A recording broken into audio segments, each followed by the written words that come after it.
अनेक दिग्गज दरवर्षी येतात, गोविंदा पथकांसोबत सगळ्या गोविंदासोबत संवाद साधतात. याही वर्षी ते येणार आहेत. अनेक मराठी हिंदी चित्रपटसृष्टीतील हिरोईन्स या ठिकाणी येतात.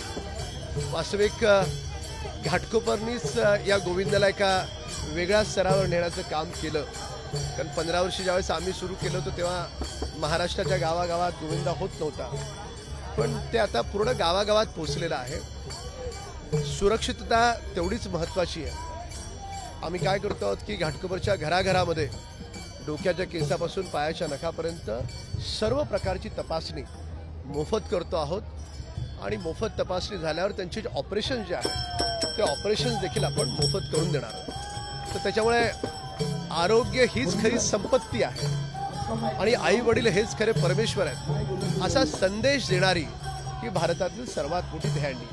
म्हणजे एका ठिकाणी दहीहंडीसारखा उत्सव साजरा करायचा जो श्रीकृष्ण जन्माच्या उत्सवाचा सोहळा आहे, आणि दुसऱ्या ठिकाणी जनसामान्यांच्या आरोग्याची काळजी पण घ्यायची.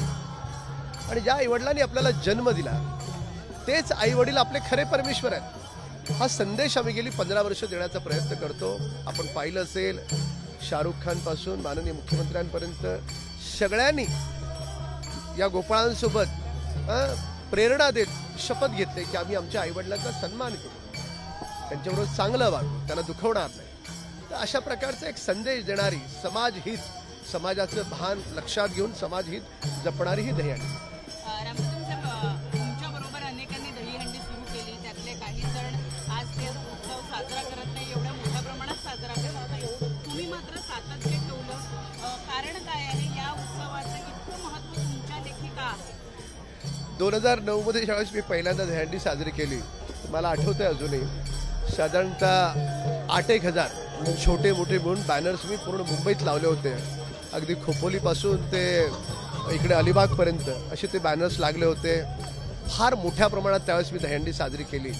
आणि त्याच्यानंतर पूर्ण महाराष्ट्रामध्ये त्याच्या ज्याला आपण म्हणतो की इतरही ठिकाणी साजरी व्हायला सुरुवात झाली.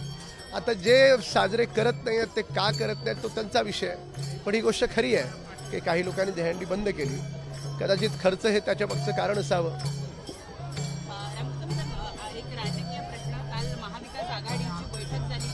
मुंबईतल्या जागा वाटपाला घेऊन शिवसेना, उद्धव बाळासाहेब ठाकरे पक्ष आणि काँग्रेस यांच्यामध्ये सध्या हमरीतुमरीचं वातावरण दिसून येत आहे.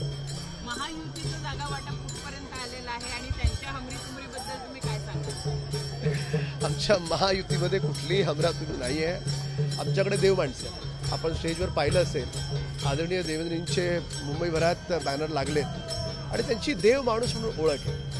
आणि ते असतील स्वतः माननीय मुख्यमंत्री एकनाथ शिंदे साहेब असतील, अजितदादा आहे, हे सगळ्यांना सोबत घेऊन चालणार आहे. आणि अजेंडा एकच आहे, गोरगरिबाचं कल्याण. महाविकास आघाडीचा अजेंडा काय? वसुली. तर त्याच्यामुळे ज्यांचा अजेंडाच वसुली आहे त्यांच्यामध्ये भांडणं होणं स्वाभाविक आहे. आमचा अजेंडा वसुली नाही आहे. आमचा अजेंडा 24 तास गोरगरिबांसाठी काम करणं अजेंडा आहे. तर त्याच्यामुळे कुठलेही वाद नाहीत. आम्ही एकत्रच लढू, युतीमधून लढू पण आणि पुन्हा सरकार पण स्थापन करू. ज्या पद्धतीनं शिवाजी महाराजांच्या पुतळ्यासंदर्भात घडामोड घडली, काय आपली प्रतिक्रिया आहे? काय घडलेली घटना अत्यंत दुर्दैवी आहे. छत्रपती शिवाजी महाराज तुमचं आमचं सगळ्यांचं दैवत आहे. पण ज्या पद्धतीने विरोधी पक्षांच्या प्रतिक्रिया येत आहेत त्या योग्य आहेत का? म्हणजे आपण घडलेल्या घटनेबद्दल प्रत्येकाला वाईट वाटलं ना, पण त्याचंही तुम्हाला राजकारण करायचंय. या गोष्टीचा खेद वाटतो एक शिवरायांचा मावळा. परंतु ज्या पद्धतीनं हा पुतळा पडलेला आहे, जे कोणी याचं बांधकाम निर्माणकाम केलेलं आहे त्यांच्यावर काय कारवाई व्हावी? कोणालाच माफ करणार नाही. जे जबाबदार आहेत त्यांच्यावर 100% कारवाई होणार. कायदा हातात घेता येत नाही, पण अशा लोकांना ठेचून मारण्याची गरज आहे आणि हे सरकार करणार. पण ज्या पद्धतीच्या प्रतिक्रिया महाराष्ट्रातल्या विरोधी पक्षांकडून आल्या त्या काही शिवरायांच्या या महाराष्ट्राला, शिवरायांच्या मावळ्यांना कोणालाच आवडणार नाही.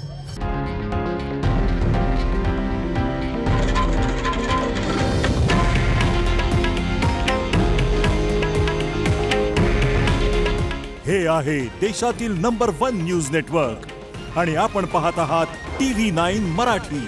काळजी तुमची, हित महाराष्ट्राचं.